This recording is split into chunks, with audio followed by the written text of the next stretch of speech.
করছেন কেন? আপনি তর্ক করছেন আপনি একবারও সরি বলেন না। আরে ভাই আপনার কারণে আমরা অ্যাক্সিডেন্ট করে মরে যাচ্ছে আবার বললেন আপনার তো রাখা লাগবে না।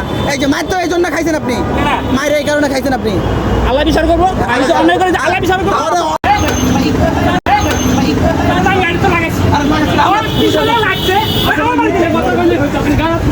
আমি গায়ে তুলেছি, আমার মারছে, আমার মারছে, আমার মারছে, আমার মারছে আগে।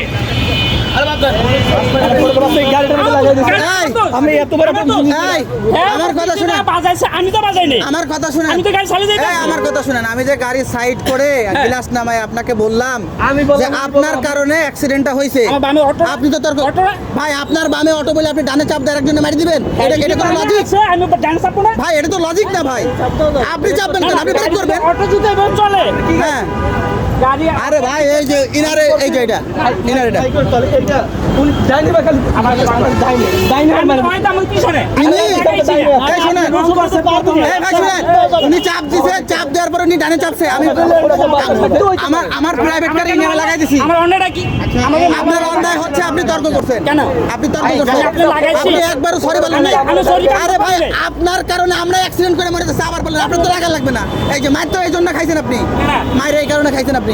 আল্লাহ বিচার করবো, আমি তো অন্যায় করে আল্লাহ বিচার করবো। আরে অবশ্যই করছেন, আরে অবশ্যই করছেন, মরবেন তো আপনি মার খেয়ে মানুষের হাতে, মরবেন তো আপনি মানুষের হাতে মার খেয়ে। আসসালামু আলাইকুম। এই মারামারিটা কেন হইলো পুরো ঘটনা খুলে বলি, তাহলে বুঝতে পারবেন দোষটা কার। যে সাইকেলটা দেখতে পেলেন, ওনার সাইকেলের পিছনে অনেক মালামাল, হুট করে উনি ডান দিকে সাইকেলটা মুভ করেন, উনি হয়তো বা খেয়াল করেন নাই, বাট ওনার পিছনেই ছিল একজন মোটরসাইকেল। উনি যখন ডান দিকে ঘুরান, মোটরসাইকেলওয়ালাও ডান দিকে অনিচ্ছাকৃতভাবে ঘুরে যাওয়া লাগে। ডান দিকে যখন উনি চলে আসেন, আমার প্রাইভেট কারের সামনের পার আসে, উনি মোটামুটি একটা ধাক্কা লাগে। তো যখন বাইকওয়ালা ওনাকে যে জিজ্ঞেস করেন, উনি তখন তার সাথে প্রচণ্ড পরিমাণ তর্ক করতেছিলেন এবং ওনার ভুল উনি কোনোভাবে স্বীকার করতেছিলেন না।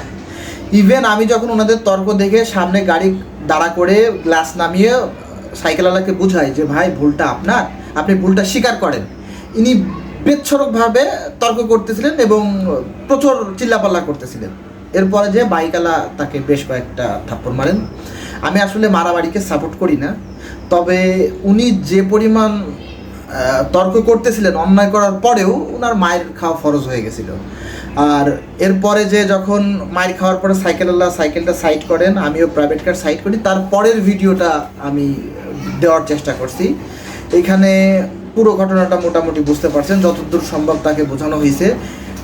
সাইকেলওয়ালারও দোষ নাই, তিনিও রিক্সার কারণে ডানে মুভ করা লাগছে, বাট তিনি যে ডানে মুভ করছে, অনেকখানি মুভ করছে, তার কারণে যে আমাদের একটা অ্যাক্সিডেন্ট হয়েছে, ক্ষতিগ্রস্ত আমি হয়েছি, কারণ আমার প্রাইভেট কার ছিল, তিনি এটা স্বীকার করেন নাই, যে কারণে এই ঝামেলাটা হয়েছে। আশা করি বুঝাইতে পারছি। ধন্যবাদ, ভালো থাকবেন সবাই।